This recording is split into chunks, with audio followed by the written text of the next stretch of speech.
Has the first quarter brought stability and rebounding prices to the east side, Seattle, and Snohomish County real estate market? Well, we're going to talk about that in just a moment.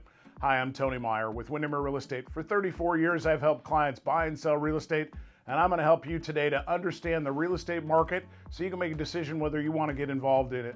We're going to be talking about the top 4 housing numbers you need to know.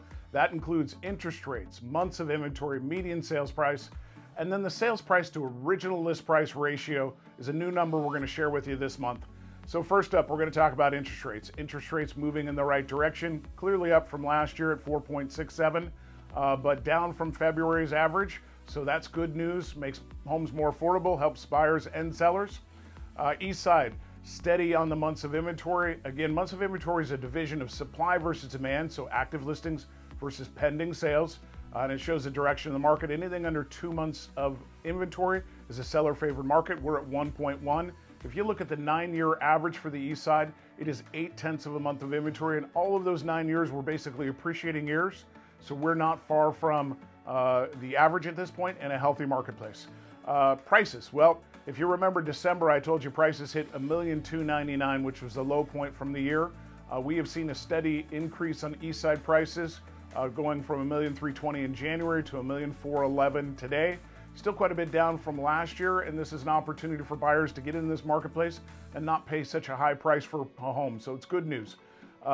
Original list price to sales price ratio. So a couple things I want to tell you about this. Again, last year, very hot market. Things were selling for well above list price. In fact, we had a couple of homes at this time of year, a year ago, sell for over 50% over list price. So today things have changed. We're sitting at an average of 96% of the original list price, which put in perspective is where we were at in July of 2022. And I'm going to show these same numbers for Seattle and Snohomish County.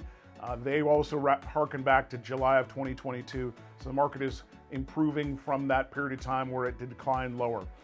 So on to Seattle. Steady Eddie Seattle sitting at 1.1 months of inventory. This is a little slower than the 9-year average. Pre-pandemic, Seattle was always the benchmark of where real estate was going. When the pandemic hit, buyers shifted to the east side for a little bit more space. But Seattle is still sitting steady at 1.1 months of inventory right now. Prices are showing improvement, going from 804 to 825 to 870 this year. Again, down from a year ago, but showing steady improvement this year. Again, original list price to sales price ratio back to July is where we were at 99%. But again, a year ago, it was 111%. So market is not as hot as it was before, but certainly showing its improvements and only negotiating 1% on average. It's a pretty strong market for Seattle. Next up, Snohomish County. So Snohomish County showed just a little bit of slowing, but it is the hottest market when you look at months of inventory of the 3 that we're comparing today. So they're now sitting at 0.8 of a month of inventory. Prices are moving up in general. There was a little hiccup in prices in February, but you can see with March, we're clearly showing ahead of where we started the year at. Last thing is the original sales price to list, or excuse me, original list price to sales price ratio was 112, is now 98%. So if you have questions, we help buyers and sellers all throughout the Seattle area, including Seattle, the east side, and Snohomish County, make business decisions, whether they want to buy or sell, help them understand the marketplace. If you'd like to know that information as it applies to you directly, please reach out. We'd be happy to help you through that process. If you like what we have to say, hit the subscribe button and then the bell icon right next to it so you'll be notified of our future updates. Well, that's it for now. We'll talk with you again in May. Take care.